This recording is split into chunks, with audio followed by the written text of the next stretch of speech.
we are back. Vietnam Crypto Insights, and we got my man Mario. He's the Vietnamese African today. He represent Africa. No, I cannot represent Africa. I just show the people around. Oh man. Yeah, we have been talking many times, and I believe that many people remember about that part that I always have like things to do in Africa. Yeah, That's good. many things. Multinational guy over there, huh? Holding it down for Vietnam. We are at this point. We are all international. You know that. Yeah. Like, yeah. Well, everybody I know in crypto, it's like everybody I know in crypto that's seriously involved is pretty much international. I mean, there's a lot of guys, even a lot of the Vietnamese people that I know here that's in crypto. They've been to multiple countries, just like you. Yeah. And you know, they understand the dynamic of being multinational. It makes sense, you know, dealing with something it's crypto. It goes hand in glove. Yeah. But yeah, man. But so where you at, man? You look like you at a cafe. You're in Tanzania, right? Yeah, I'm in Dar es Salaam, Tanzania, and this is the street view where I am in right now. Nice, yeah, well, I can say that the climate over here is pretty much similar to Vietnam. Okay. And it's a bit drier, so it's easier to breathe. Yeah, well, you know, I got rained out. You know, it's rainy season. I was outside by the pool. You know, you're gonna be jealous if I show you the cafe that I'm at.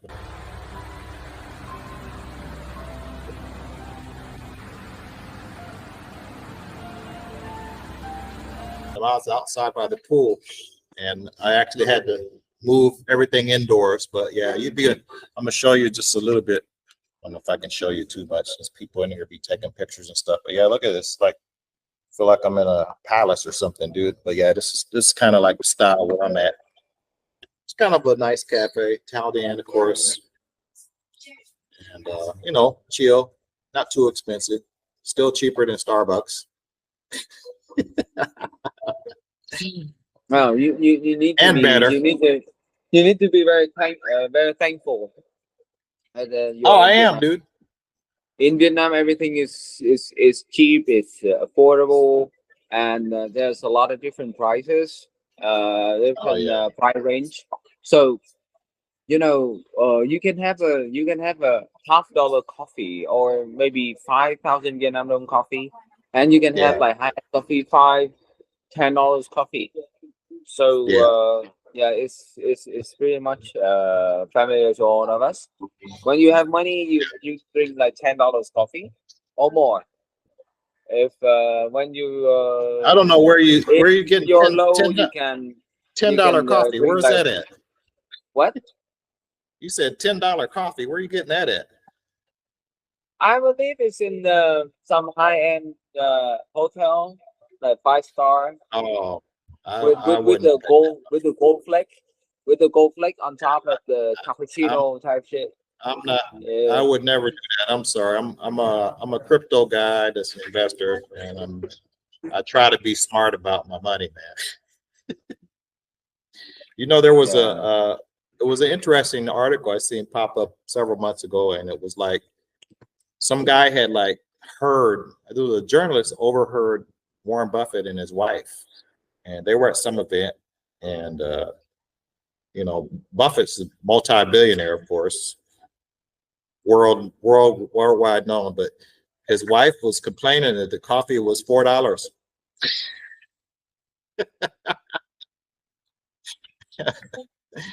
So yeah, it's got to be. I think all the crypto people need to go to Vietnam. We stay focused. And, because in Vietnam you don't. If you make like $2,000 per month, bro, $2,000, and you're single, you live like a king. Oh yeah, no doubt. Less than that, actually. If you're smart. But yeah, have you seen what the market's doing today, man? We've got some huge upsurge, man. A lot of people were projecting it this week. I've seen a lot of analysts. They were actually talking about last week it was the last week there was a dip. Right. And I couldn't make it because I was in Ethiopia, and in Ethiopia I didn't have internet for that. I couldn't access to Binance. I couldn't access to opaque. I was like, no, yeah, what the fuck? So you, and you know what? In was it Ethiopia, some IP? Was it an IP manager? I tried to, but it didn't work. Did you do the VPN? I tried. Oh wow. But it didn't work. So the VPN didn't even work. Wow. So they restricted you in parts of Ethiopia then from getting onto the exchange, huh? Wow. But dude, we're almost at 67,000 Bitcoin already again. So it's really pumping like they said it was. Of course, Germany had the paper hands and sold all their Bitcoin. That was really stupid. But you know, the fear was that the people from Mount Gox, the people that got redistributed their funds, were going to start selling next. But I think a lot of those people are going to end up holding. Looks like they are anyway. Yeah. So yeah, we're looking for brighter days, man. Tuesday, analysts are saying the ETF, so spot ETF and for Ethereum is going live. And I think we'll probably end up hitting about 7,000 or 8,000 each for the price for Ethereum by the end of the year, dude. That's been the trajectory. That's been the plan. You know, it took. I was looking up the details of the last halving, and it took like about 550 days from the halving. So Ethereum and Bitcoin hit their peak. So I think that's going to put us probably next year at about November. All right. Well, it looks like we lost our brother from another mother. He's in Africa, and I'm in Asia. So we reversed the roles here. But yeah, he's obviously experiencing some sort of a connectivity issue.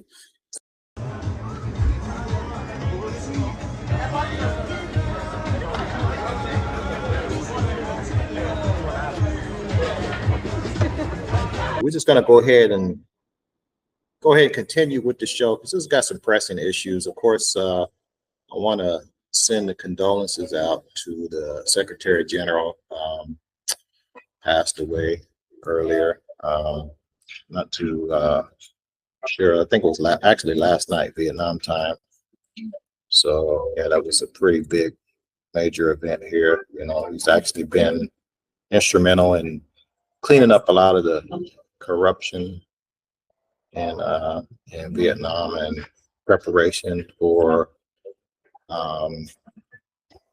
you know, it's a lot of people that want to do business in Vietnam, you know, with that being said. But yeah, just wanted to sit that out. Somber note. But yeah, just other than that, man, the market as far as crypto has been really going bonkers. We've got so much happening with the market right now. There's of course the Mt. Gox thing that really hasn't shaken anything. At first it caused a little bit of fear in the market, but it's Mt. Gox people are not selling. So yeah, kudos to them. One of the other things that's going on with the market, man, there's been a lot that's happening this past week. One of the cryptos that's been shooting up, there's about 3 of them that's been shooting up past the 10% mark. There's ICP. ICP shot up about 30-something%. Near has been shooting up as well, about 30%. XRP as well. I'm gonna start with the XRP because there's a little bit of information about XRP that's been coming out. I thought their transactions have shot up tremendously, and some of their transactions have actually been got like a 20% increase on their ledger transactions, and some of the analysts were actually breaking down what was going on. And you know, besides that, the uptick in these metrics has been not accredited to any sort of new users. It's just supposed to be something that the existing users have been doing. But, this has actually been good, because it's caused a lot of optimism for XRP. Of course, XRP's been one of the cryptos that's been around for a while. It's an OG, kind of like Ethereum, but it's been in the news a lot, off and on, because of Ripple's battle with the SEC. Of course, Ripple's one of the only few companies that's actually been able to challenge the SEC in court. XRP did have a settlement on the table, supposedly, and I don't know, something happened with the case where they canceled one of the upcoming hearings. So I don't know if that's been pulled back or what. Some of the stuff that's been going on, I thought was really interesting also was with NEAR, because NEAR has shot up at one point this past week. It's shot up over 35%, almost 35%, I would say, for the week.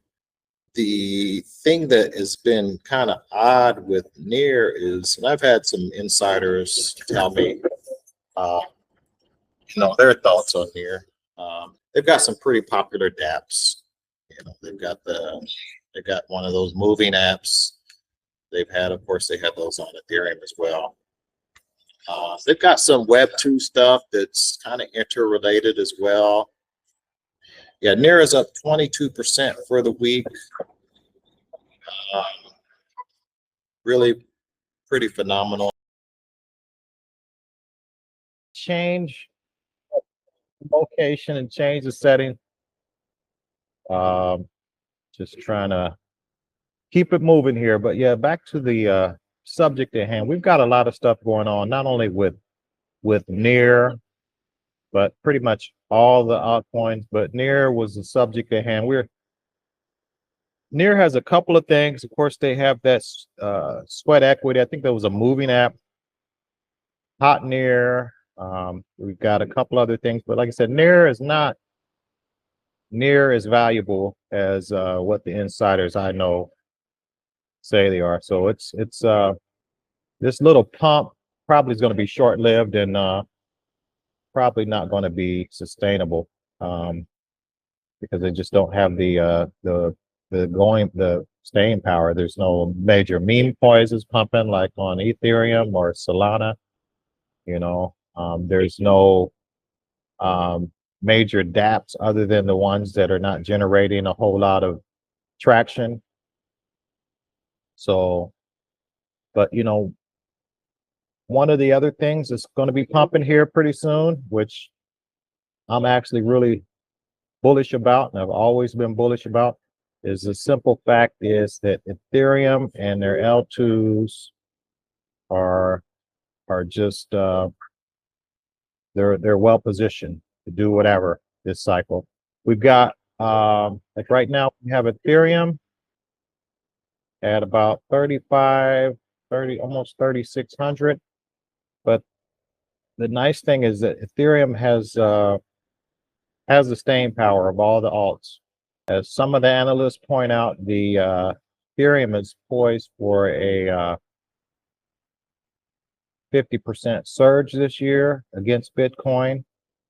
And this has actually been mapped out by several analysts.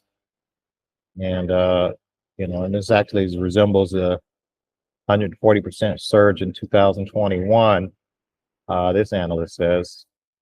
And one of the other analysts is actually pointing to an even more bullish scenario.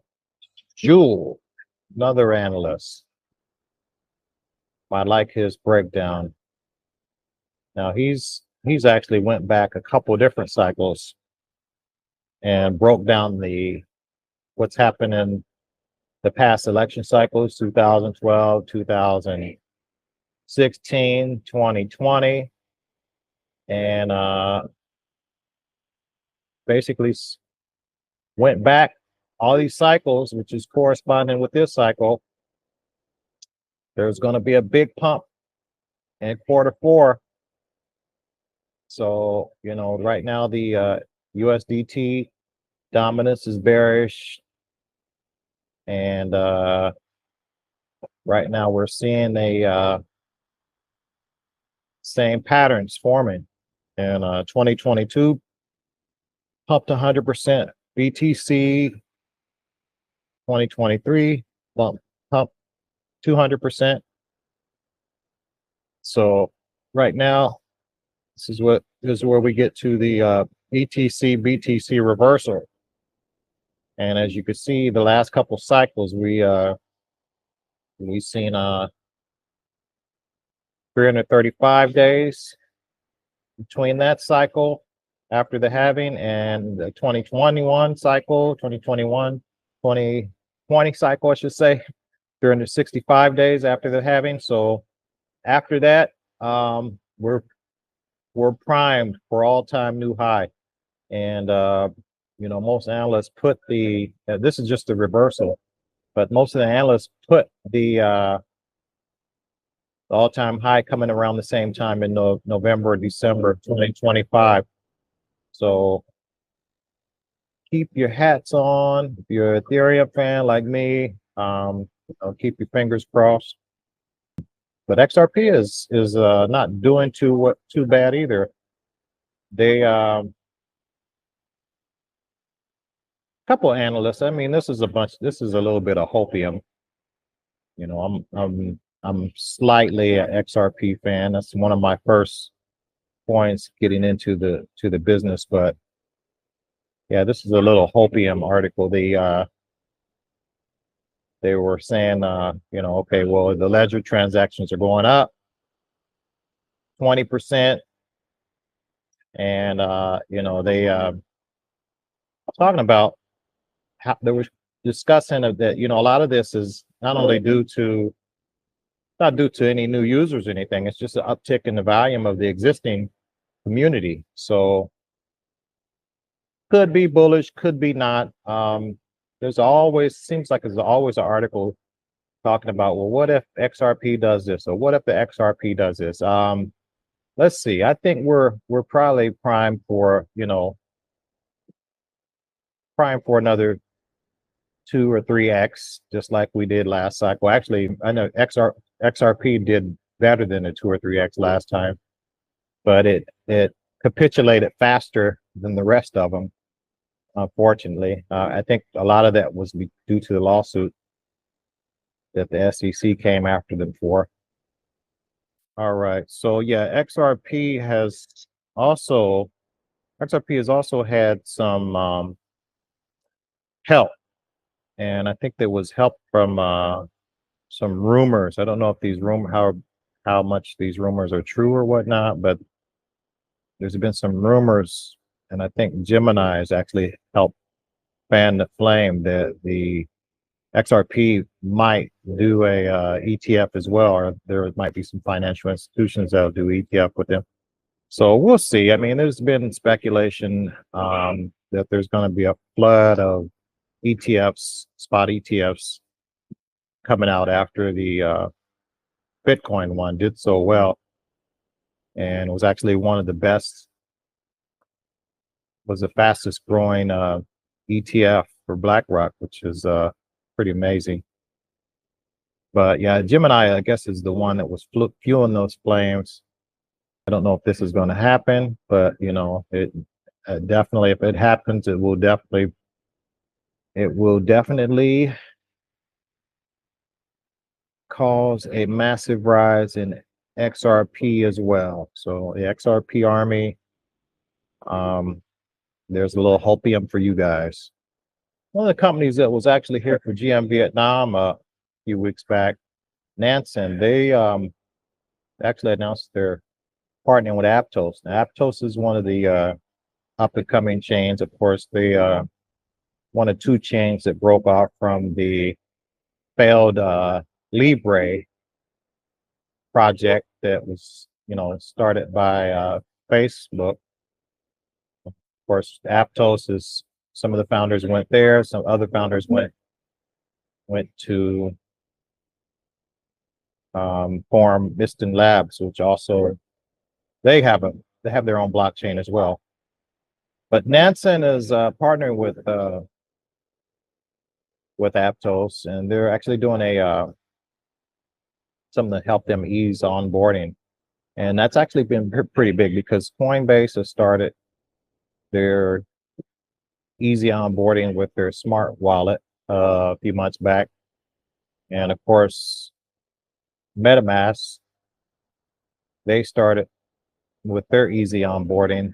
And, you know, that's going to be very significant in attracting new users to the space because a lot of people don't have the wherewithal to, you know, navigate on this Web3 format and store their 12 or 24 word passphrase and navigate through all of these different protocols and chains. And, you know, it's a lot to take in by most people. So we're going to see what's going on with that. So about Aptos and the founders of Aptos and Miston Labs, who has actually founded SUI. They are SUI. Some say SUI, some say SUI, SUI. But one side note about both of those chains is if you're looking at either one of those, word of caution. I'm a firm believer in SUI, but you know, one of the things that I've heard from both of them is that their vesting plans are not as transparent and is not as clear cut. And when I say that, that's their token rewards that they're going to be giving to the founders and to the developers has not been as transparent as most would like to hope. And you know, there's actually been some talk that, you know, there was a vesting schedule that actually got violated on one of them. I think it was SUI. And so, you know, when you do stuff like that, it takes away some of the trust in the chain, and that's why I would say be careful in putting anything in either one of those two for that reason. Now, there's been a something that happened here with Starkware. They've actually rolled out their layer 2 solution, zero knowledge layer 2 solution for Bitcoin. And I know the Bitcoin maxis probably are not liking that, but you know, innovations come in many forms and then on many chains. So they're actually supposed to help improve the scalability and push it forward. So hopefully the Bitcoin maxis can understand and appreciate that. But you know, it's anything that moves the space forward, I think in my opinion is a positive. Of course, you know, you have to be careful. You don't want to introduce anything that might be a liability, but you know, I really don't think that this is going to be a liability, but you know, time will tell. Space is still relatively new. We're 15 years in the Bitcoin, and it's a new technology still. So one of the other things I wanted to touch on is that of course, we've had our former fearless leader from the U.S., Trump, who's actually still vying for to be the president again in the U.S. He's supposed to be some big announcement. You know, now this guy is full of hot air, so you never know what the heck he's going to say. But he said that there's going to be some sort of major announcement. He's a showman. That's one thing I will say. He's a good showman. He's a good promo guy. I don't know if he's truthful. I think that the great Arthur Hayes sized him up in his last email letter. So you know, I think he was pretty much right on point, talking about taking this guy with a train of thought, with a grain of salt. You know, because this guy's at the end of the day, you know, he says he's not a politician. He's a politician. So he didn't come around to Bitcoin until this year. So could be an election ploy. Who knows? One of the things that actually gives me pause also as well is that he's come out and for some reason he went after the president of El Salvador, Bukele. And Bukele's been a champion of Bitcoin, but he's also instituted Bitcoin, allowed that to be used as legal tender in the country of El Salvador. Trump has also came out and said that something kind of wicked against El Salvador. Have it there in El Salvador, murders are down by 70%. Why are they down? Now, he would have you convinced that because he's trained murderers to be wonderful people. No. They're down because they're sending their murderers to the United States of America. This is going to be very bad. Have it there in El Salvador. Now, why would, you wonder, okay, if this guy's supposed to be such a big proponent of El Salvador, why would he make up something as sinister and as wicked and misleading as that? Because what happened in El Salvador is not that. What El Salvador is doing is they've locked up a lot of people, and they've one of the false claims that was actually claimed by Trump just the other day was that MS-13 came from El Salvador, when actually the opposite is true. So, take these politicians with a grain of salt and what they're going to do with Bitcoin. We'll see. This might be Trump's out. He might get in office and say, well, I disagree with Bukele, and so I'm not going to do Bitcoin. So, that'll be his out. So just be aware, be cautious before voting for someone because they said that they support Bitcoin because, like I said, this guy took a long time to come around to Bitcoin, and he's already going after one of the big players in Bitcoin, El Salvador. So makes no sense. So take that with a grain of salt. And with that, we are going to wrap it up because it's getting late, and I think the cafe is pretty much going to close today. Right now, it's pretty late out here. But everybody, keep it coffee and crypto, and we'll be coming at you next week. I got a couple different interviews lined up. One with a tax expert, so that we can understand how we can do our taxes and make sure that we're in compliance with the new rules that are out, especially in the U.S. And also some financial planning advice as well. So yeah, with that, keep it coffee and crypto, and we're out.